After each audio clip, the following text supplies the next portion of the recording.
Good morning, church. It is so good to be here with you all. My name is Hannah, and I am the preaching resident here at First Temple. And if I have not had the opportunity to meet you, would you do me a favor? And after the service, I will be outside in our connection point behind these glass doors. Please come by and shake my hand and let me get to know you. Because I have been a member of First Temple here for about 4 years now, and one of the biggest joys about being a part of this church is getting to meet all of you, getting to hear your stories, getting to shake your hands. So please, would you do that for me? I also want to welcome our friends who are watching online. Thank you for joining us this morning. We see you. We're glad that you're here. So my title, preaching resident, it's a little confusing, right? There's been some confusion about what exactly that means, so I will make it simple. My job is the job that all of you have secretly dreamt of before, because every week I get to meet with our pastors, Joe, Evan, Josh, and David Goddard, and I get to tell them everything I don't like about their sermons. Right? It's great. Don't lie to me. You've all dreamt it. I know you have. But that dream might be a little bit of a nightmare when you realize that come Tuesday afternoon when all of us get together and meet, they get to say anything they want about my sermons to me. So maybe you're not too excited about taking my job now. We'll see. Who knows? Anyway, in the weeks leading up to Easter, we've been in a series where we're looking at some of the root desires we have as people. These are good, God-given desires we've been given.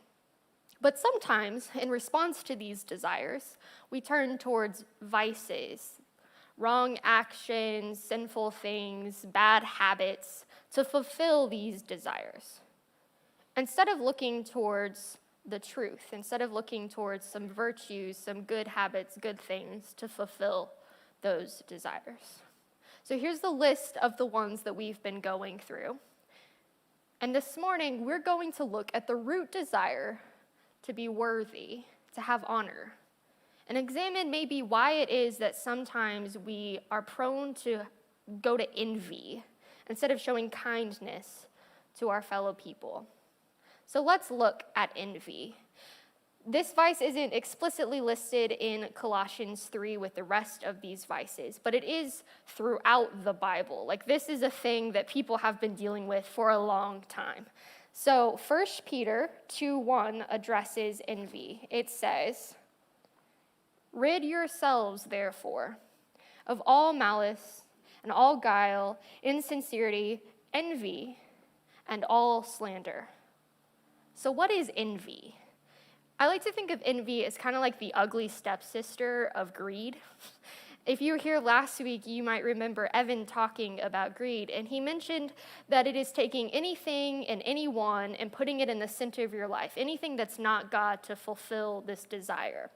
Well, envy is kind of like that, except instead of it being concerned with the stuff and what you're focused on, it's focused primarily on who you are because of what you have. See, the envious person doesn't want what other people have just for the sake of having stuff. The envious person wants things because of the dignity, respect, authority, honor, and love that they associate with having those things. Envy traps us in an endless game of competition and comparison, because your worth and your value become dependent upon how you rank up against other people. In fact, envy so entraps us in this competitive game that it becomes difficult to even be happy for other people when they succeed or when good things happen to them. Because suddenly in our minds, if somebody else is being respected or given honor or given value, then we are not respected or given honor or given value. The theologian John Calvin will say it like this: "If others manifest the same endowments, the same gifts, talents that we admire in ourselves, or, heaven forbid, even superior ones, we spitefully belittle and revile these gifts in others in order to avoid yielding place to such persons."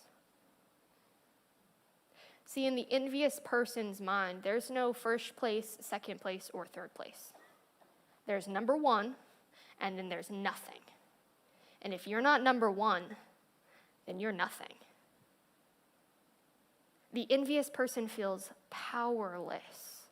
I mean, after all, if you were really worth something, you'd probably be number one to begin with, right? Now, if you're anything like me, you hear that kind of description of envy and you start thinking, well, maybe I'm not that bad, right? Like, I'm not sitting here praying that God would smite people that I don't like. I'm not, hateful against other people.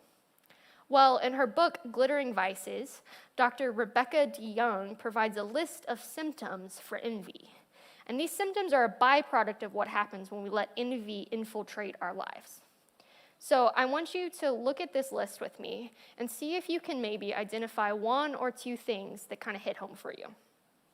So symptoms of envy: feeling offended at the talent, success, and good fortune of others, selfish or unnecessary rivalry and competitions, pleasure at others' difficulties or distress, wishing others ill, reading false motives into other people's behavior, belittling others, creating false accusations against people, speaking poorly about someone behind their back, even if what you're saying behind their back is true, gossiping, antagonizing people, scorning others' abilities or failures, teasing, bullying, ridiculing, or prejudice against those you consider inferior or threatening to your position. That's a long list.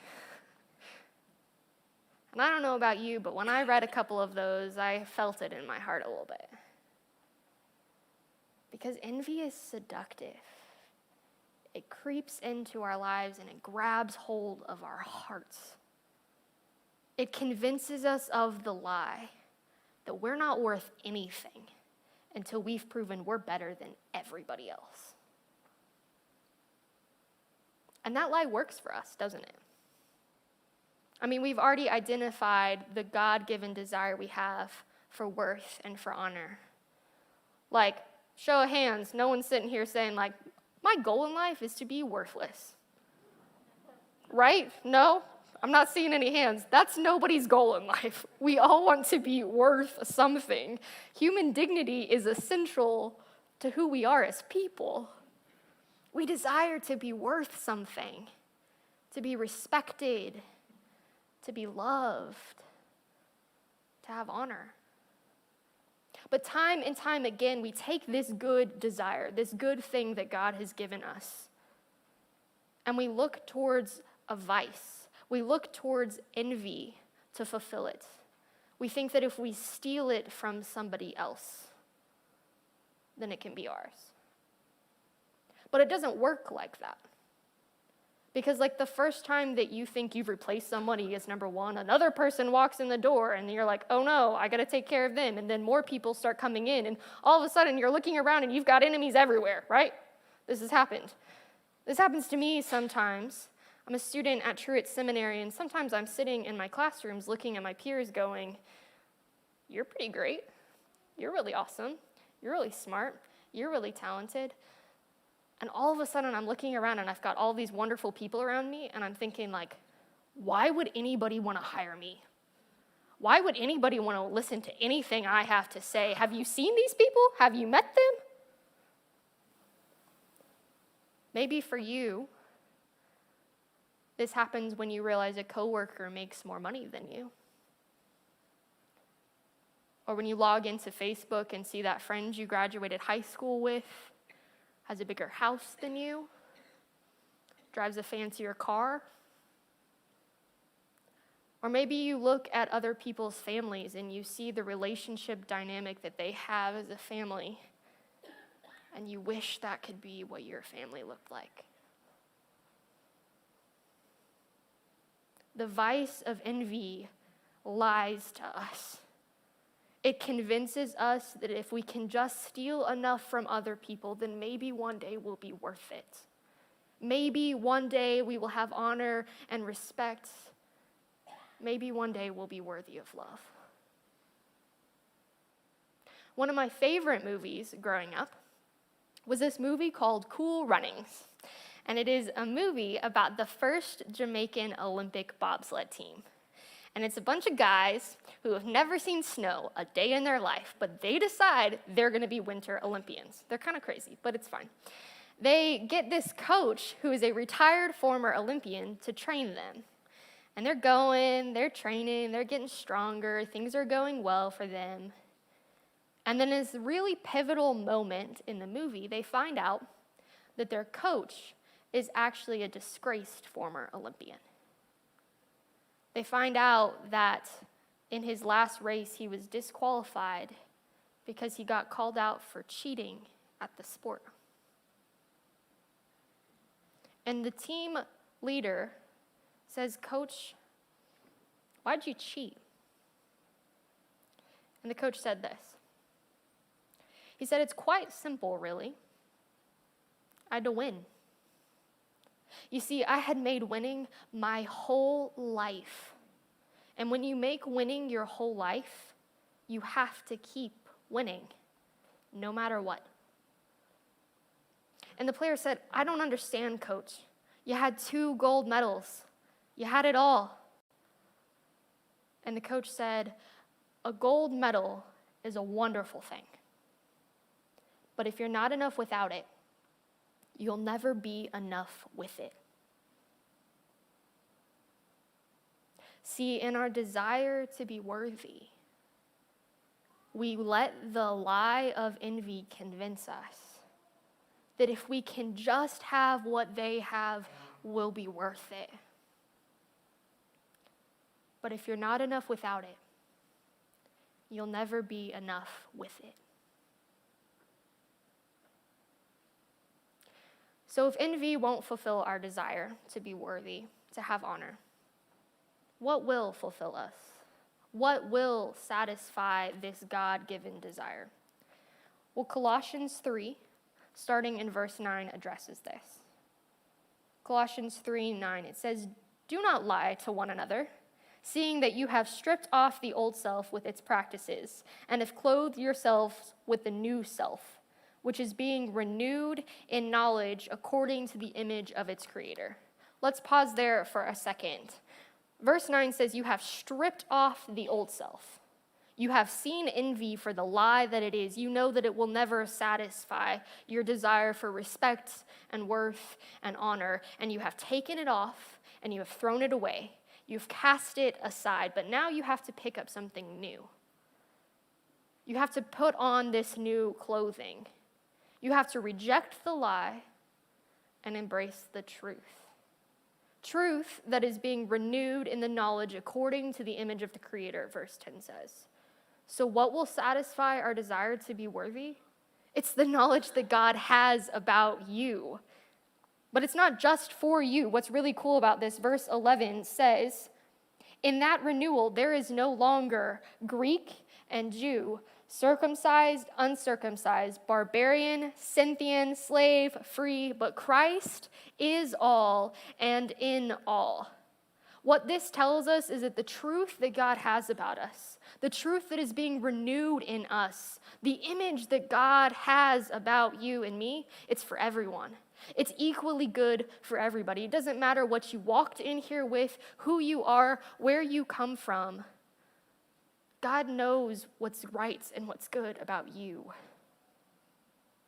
When God looks at us, he doesn't see the categories and the labels and the divisive things we've put on one another. God sees us for who we really are. So what is the knowledge that God has about us? What is the image he has? We're going to look. Verse 12. Can you hardly stand it? We're going to get a new t-shirt to clothe ourselves with. Colossians 3, verse 12. As God's chosen ones, holy and beloved, clothe yourselves with compassion, kindness, humility, meekness, and patience. When God looks at you, you want to know what he sees? His beloved. His chosen ones. The word holy being used here means to be made complete, to be made whole, finished, not lacking in anything. That is what the God of the universe sees when he looks at you. That is what the King and Creator of heaven and earth is declaring over you, that you are already chosen, that you are already complete, you are already whole, you are already not lacking in anything, you are already beloved. This is what he's been saying about you from the beginning. It's all over Scripture. Isaiah 43, Gary read it for us earlier, but now, God's message. The God who made you in the first place, Jacob, the one who got you started, Israel. Don't be afraid, for I have redeemed you. I have called your name. You're mine. When you're in over your head, I'll be there with you. When you're in rough waters, you will not go down. When you're between a rock and a hard place, it won't be a dead end, because I am your God, your personal God. The Holy One of Israel. I paid a huge price for you. All of Egypt with rich Cush and Seba thrown in, that's how much you mean to me. That's how much I love you. I would sell off the whole world just to get you back. I would trade all of creation just for you. That's the knowledge that God has about us. This is the message that God declares over each and every one of us. And notice this. It happens before we've even done anything, regardless of our actions. See, before we've done anything, before we have even clothed ourselves with a new virtue, notice that, you're already enough. Before you have even had the chance to turn to a vice or a virtue or any other type of action, before you've done anything at all, God has fulfilled your desire to be worthy, to have honor, to be loved. Your worth will never be based on your actions because you are already priceless to the King of the world. Our desire to be worth something, to be respected, to be loved, is satisfied in God. You, all of you, regardless, chosen, complete, beloved. See, this root desire we have has been satisfied. We are freed from the lie of envy, free to not compare ourselves to others. So what's the virtue we should put on? How should our lives look differently, and how should our relationships to one another be different because of this? Colossians 3, let's look again at verse 12. Colossians 3:12 says, "As God's chosen ones, holy and beloved, clothe yourselves with compassion, kindness, humility, meekness, and patience. Bear with one another, and if anyone has a complaint against another, forgive each other. Just as the Lord has forgiven you, so you must also forgive.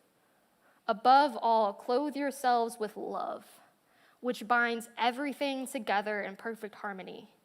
And let the peace of Christ rule in your hearts, to which indeed you were called in the one body. And be thankful." Our relationship to others, the things that we are told to clothe ourselves, to put on: compassion, kindness, humility, meekness, patience, forgiveness, love, peace, thankfulness. We should celebrate the achievements of each other. We should grieve when success is taken from another. We should pursue love and peace with each other above all else.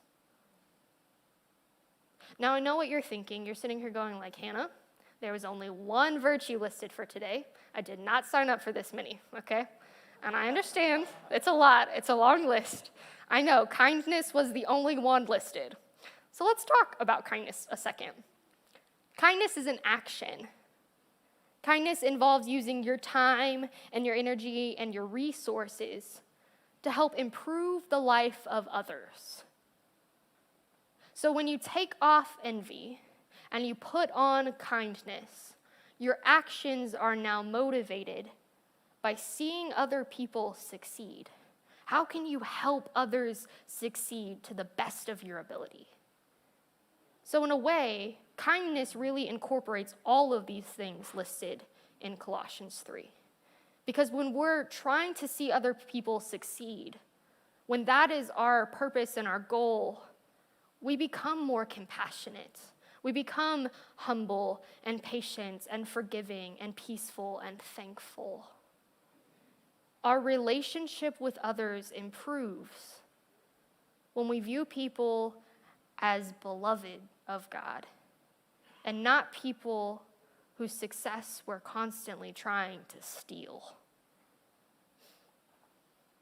Now, kindness, I know, can be a little bit of an abstract concept sometimes.